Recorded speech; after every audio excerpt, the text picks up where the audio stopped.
There's no better way to figure out what you want to do with your career. The only two tools you need for networking. Sometimes you get into a coffee chat and it's just mad awkward. Okay, this third tip is something that would have actually saved me. I'm just a freshman. Why would they want to talk to me? If you do these 4 things, I guarantee career success. As I'm coming to a close on my freshman year of university, I've realized that as much as people say that you're just a freshman and you should relax, you can never start thinking about career development and networking too early, especially given the current competition in the job market. As someone who is joining professional development clubs, is chronically on LinkedIn, which by the way, if we're not connected, link in description, let's connect. And also as someone navigating landing a summer internship, I've learned a lot of things over the course of my freshman year, do's and don'ts if you will. So in today's video, I'm gonna be sharing how you can best set yourself up for success as a freshman in college for career development and networking. These are a culmination of things I did in my freshman year,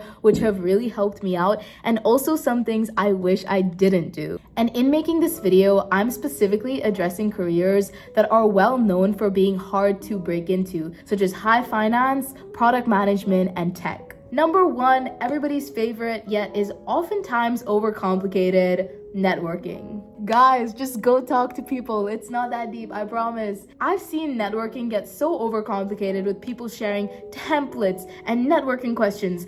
But honestly, it literally just comes down to talking to people. The more people you talk to, the more insight you gain, period. The only 2 tools you need for networking are number 1, LinkedIn, and number 2, Gmail.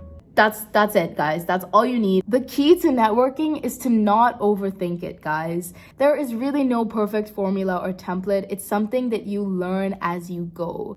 If I know that I want to break into tech, I don't know exactly what in tech I want to do, whether it's software engineering, product management. All you need to do is go to your university's LinkedIn page. So I'm just going to take Harvard as an example. I'm going to go to Harvard University's LinkedIn page and I'm going to go to the people section and I'm going to type in either companies that I aspire to work in, Microsoft, Apple, Meta, or I'm going to type in specific roles such as software engineer, product manager, tech consultant. This will give you access to a database of people who are working in roles that either you think you might want to work in or you aspire to work in. There's no better way to figure out what you want to do with your career than by talking to people who are doing the career you want to do. My personal recommendation and what I did to ease myself into the process was to start out by networking with current students. This is a lot less intimidating than going on to like a full-on investment banker. Now, if there's one thing I want you to take away from the video, it is this. Use your freshman card. The amount of times I've heard people say, oh, but I'm just a freshman. Why would they want to talk to me? Or, oh, I have nothing to offer. I'm just a freshman. You are a freshman.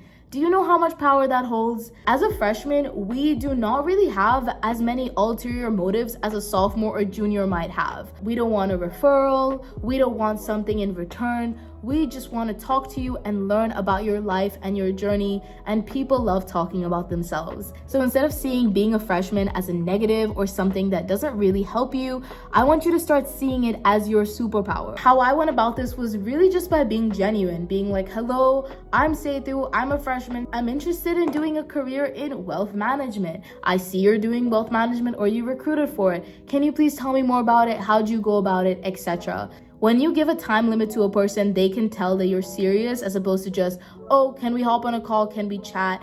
Be specific, say 15 minutes, 20 minutes, 30 minutes, whatever it is, make sure that you're specific. And any longer than 30 minutes, I find, is kind of where it gets awkward. And 30 minutes is usually sufficient enough to ask all the questions that you need. Something that I wish I did from the start was to have a networking tracker so you can keep track of the people that you're talking to, what you learn from them, and also if you do want to follow up with them, have a separate column for that. I will link the one that I use in the description box down below. And as your actionable step, from now on, try to make an effort to talk to at least one person each week. That's it. A lot of people are like, what is the amount of people I should network with? As long as you're doing something, it's better than nothing. Number 2, find friends that are as driven as you, but with caution. Let me explain. It's really important to surround yourself with people who are ambitious and want something out of life, and especially people who are going to do the grinding with you, whether that be staying up late, waking up early, sitting in the library, and having friends that are also going through the same thing just makes the process suck less. However, the whole topic of internships can sometimes be really sensitive, especially when it comes around to recruiting time. People are doing interviews. There's a lot of tension that can come up. It's kind of like college application season. You might have noticed that some people in your grade might start like gatekeeping where they're applying because, well, it's kind of competitive, and at the end of the day, it is a competition. So although you want to have friends that are driven and also like-minded, you don't want this to be a toxic environment where you're all just like indirectly competing with each other and hiding stuff from each other. There's also a very high chance that you're gonna have different friends for different things, and that's in no way like a bad thing. It's not like you're using people. It's really just about having certain people that you can talk about internships with and having people that you can just laugh and joke around with, and sometimes those are the same people, sometimes they're not. Okay, this third tip is something that would have actually saved me a lot of time and stress. Find a senior who is maybe in the same major as you or has already recruited for a career that you're interested in, and ask them what the best clubs and organizations are for that particular career. Especially if you come from a non-target, you want to be joining the best clubs and organizations that have had a past history of success. So for example, for finance, there's so many different organizations. You know, there's Scholars of Finance. There might be a few investment groups. So try to join the clubs and organizations that give you the most ROI. I know, guys, I'm literally a finance bro. Can you not tell?